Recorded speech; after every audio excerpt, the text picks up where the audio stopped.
Morning, ladies and gentlemen. As you're all probably aware, there's going to be a meteor strike today in Nebraska, expected at 15:28 Eastern Standard Time.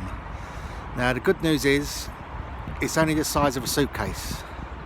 Well, you want the bad news? Well, it's an African suitcase. All right, now don't look at me like that, because it's a standard, well-known fact that our brothers and sisters from the continent of Africa, they do favour a very large suitcase.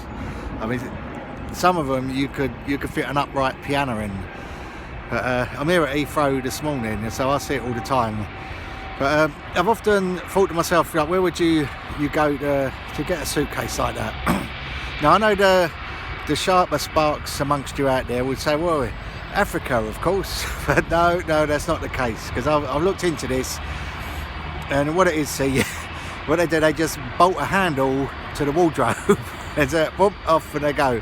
Get an holiday, wherever you're going, put it in a corner, open the doors, wallop, you're ready to go.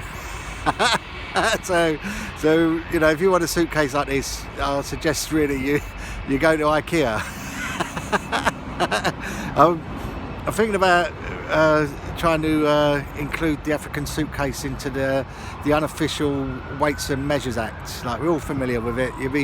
You're watching the Olympic Games and somebody's lifted 400 kilos above their head, and then there'll always be someone in the room who would kindly convert that to sacks of potatoes for us, and you know, then we're all suitably impressed. That's 400 kilos. Oh, right. And they said, yeah, it's about 16 sacks of potatoes he's lifted up there, and everyone's like, fucking hell.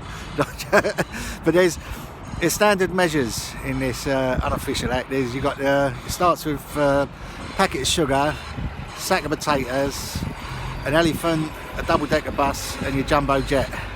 So I think there's a suitable room in there for the African suitcase just to slip in between the sack of potatoes and the elephant.